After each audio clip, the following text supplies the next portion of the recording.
बिस्मिल्लाहिर्रहमानिर्रहीम। अस्सलाम वालेकुम व्यूवर्स, कैसे हैं आप सब। मैं उम्मीद करती हूँ कि आप सब खैरियत से होंगे। मेरी दुआ है कि आप सब और हम सब हमेशा खुश रहें, आबाद रहें, आमीन। आज हम आपके साथ शेयर कर रहे हैं बहुत ही इंटरेस्टिंग वीडियो। इसमें हम आपके साथ शॉपिंग शेयर करेंगे कि किस तरीके से शादी के लिए शॉपिंग की जाती है और किस तरह से हम कोशिश करते हैं कि शॉपिंग को वक्त पे मुकम्मल कर लें, क्योंकि आम तौर से शादियां पूरे साल ही जारी रहती हैं, लेकिन कुछ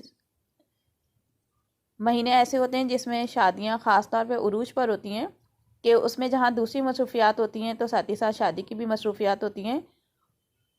जैसे कि 12 रबीउल अव्वल का महीना है, दिसंबर का महीना है, ईद के बाद के महीने हैं।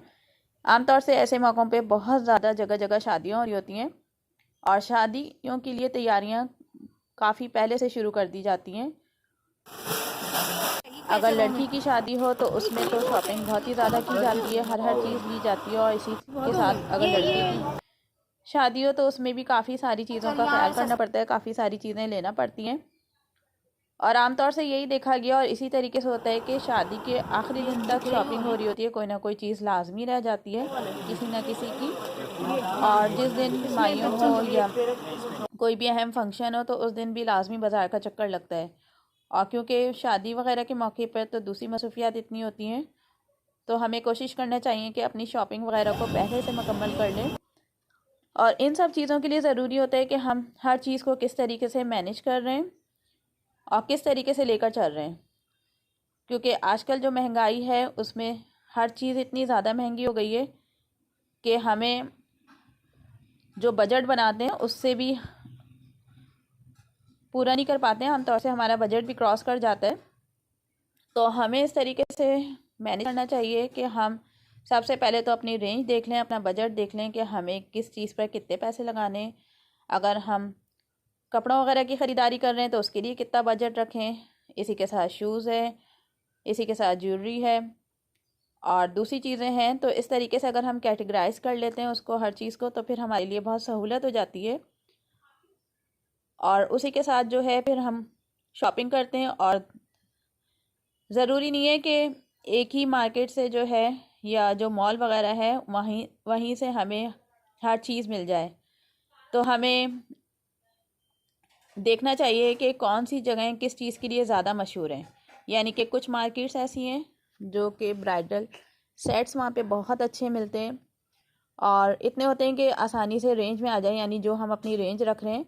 और न्यू वैराइटीज़ भी होती हैं। इसी तरीके से ब्रीफ केस की बात आती है, सूट केस वगैरह की, ब्रीफ केस नहीं सूट केस, तो उसमें भी जो मार्केट्स होती हैं कुछ, वहीं से हमें जो है उनको लेना चाहिए कि वहाँ से क्वालिटी वाइज भी अच्छे मिले और हमारी रेंज में भी आ जाएं, क्योंकि आजकल महंगाई के हिसाब से हर चीज़ 3 गुना ज़्यादा हो चुकी है। तो हमें कोशिश करनी चाहिए कि हम जो शॉपिंग है उसको इस तरीके से करें कि जिस मार्केट हम जा रहे हैं तो हमें पहले से आइडिया होना चाहिए कि हमें कौन कौन सी चीज़, क्योंकि हर मार्केट में बार बार जाना आसान नहीं होता। तो जिस मार्केट में जा रहे हैं उसका हमें अंदाज़ा होना चाहिए कि हमें यहाँ से ये चीज़ परचेज़ करनी है और उसी के हिसाब से जो है फिर हम अपनी लिस्ट बना के लेकर जाएं और उसी के हिसाब से जो है वो चीज़ें हम ख़रीदते रहें, ताकि हमारी टाइम की भी बचत हो सके। यानी अगर वहाँ पे हैंडबैग्स अच्छे मिल रहे हैं, कपड़े अच्छे मिल रहे हैं या ज्वेलरी वगैरह के आइटम अच्छे मिल रहे हैं, तो हम कोशिश करें कि वहाँ से जो जो चीज़ें हमने अपने बजट में रखी हैं, अपनी लिस्ट में रखी हैं, वो साथ ही साथ हम परचेज़ कर लें, चाहे वह छोटी चीज़ें हों या बड़ी चीज़ें हों। तो चीज़ें सिलाई वगैरह की होती हैं, जैसे कपड़ों वगैरह की सिलाई पहले से करवा लेना चाहिए, क्योंकि ये चीज़ें सिलने वगैरह में टाइम लगता है और फिर बाद में उसकी पैकिंग वगैरह होती है, देने दिलाने के कपड़े होते हैं। और साथ ही जो बेडशीट्स वगैरह होती हैं, टॉवल्स होते हैं, वो चीज़ें भी हाथ के हाथ हमें ख़रीद लेने चाहिए जहाँ जहाँ से ज़्यादा अच्छी मिलती हैं। साथ ही लड़कों के कपड़े हैं या बरी वगैरह का सामान है या बैग्स वगैरह हैं, तो उसी हिसाब से जो है हमें अपनी शॉपिंग कर लेना चाहिए। फिर ब्राइडल सेट्स भी आ जाते हैं, ब्लैंकेट्स भी आ जाते हैं, तो इसमें भी काफ़ी रेंज होती है, काफ़ी वैरायटी होती है। तो जहाँ बहुत बड़ी शॉप हो, जिस जगह ये चीज़ें बहुत ज़्यादा वैरायटी में हो, तो उसी जगह से हमें ये शॉपिंग करना चाहिए। ताकि हमें समझ में भी आ जाए और जो चीज़ हमारी रेंज में आ रही है हम वो भी ले लें।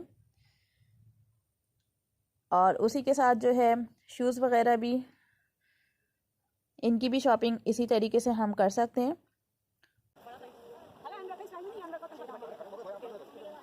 तो कैटेगराइज़ करने से बहुत आसानी हो जाती है, काफ़ी सहूलत हो जाती है। और जिन जिन मार्केटों से हमारी रेंज में जो चीज़ आ रही है वो हम आसानी से ले सकते हैं, क्योंकि आमतौर से शादी के दिनों में कोई एक काम नहीं होता, 100 काम होते हैं। और अगर हम उस काम को ज़्यादा तरतीब से करें, तरीके से करें, तो वो हमारे लिए काफ़ी अच्छा रहता है कि इस तरीके से हम हर चीज़ तरीके से कर सकते हैं।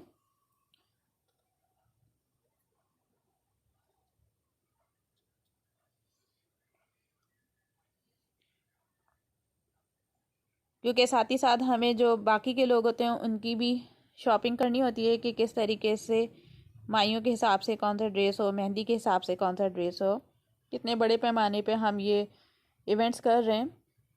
और साथ ही फ़ैशन क्या है, फ़ैशन के हिसाब से क्या है चीज़ें, ये भी साथ साथ। तो अपनी शॉपिंग के साथ साथ हम इन चीज़ों की शॉपिंग भी कर सकते हैं, ताकि हमें जो है बात की परेशानी ना हो। और अगर साथ ही हम दूसरी चीज़ें भी ले सकते हैं, जो भी छोटी चीज़ें हैं, बड़ी चीज़ें हैं, तो उसी एक ही मार्केट से जो हमें मिल रही हैं। फिर इसके साथ ही कुछ टाइम के बाद हम दूसरी मार्केट का रख सकते हैं कि इस मार्केट से हमें ये चीज़ें मिल रही हैं, तो हम उसके साथ उसकी शॉपिंग कर सकते हैं। तो इस तरीके से करके हमारी शॉपिंग जो है, जितना भी हमारा बजट है उसमें काफ़ी हद तक मुकम्मल हो सकती है। क्योंकि शादी का मौका एक ऐसा मौका होता है जो सबसे बड़ा मौका होता है, और इस पे हमारी कोशिश होना चाहिए कि किसी किस्म की कमी ना हो।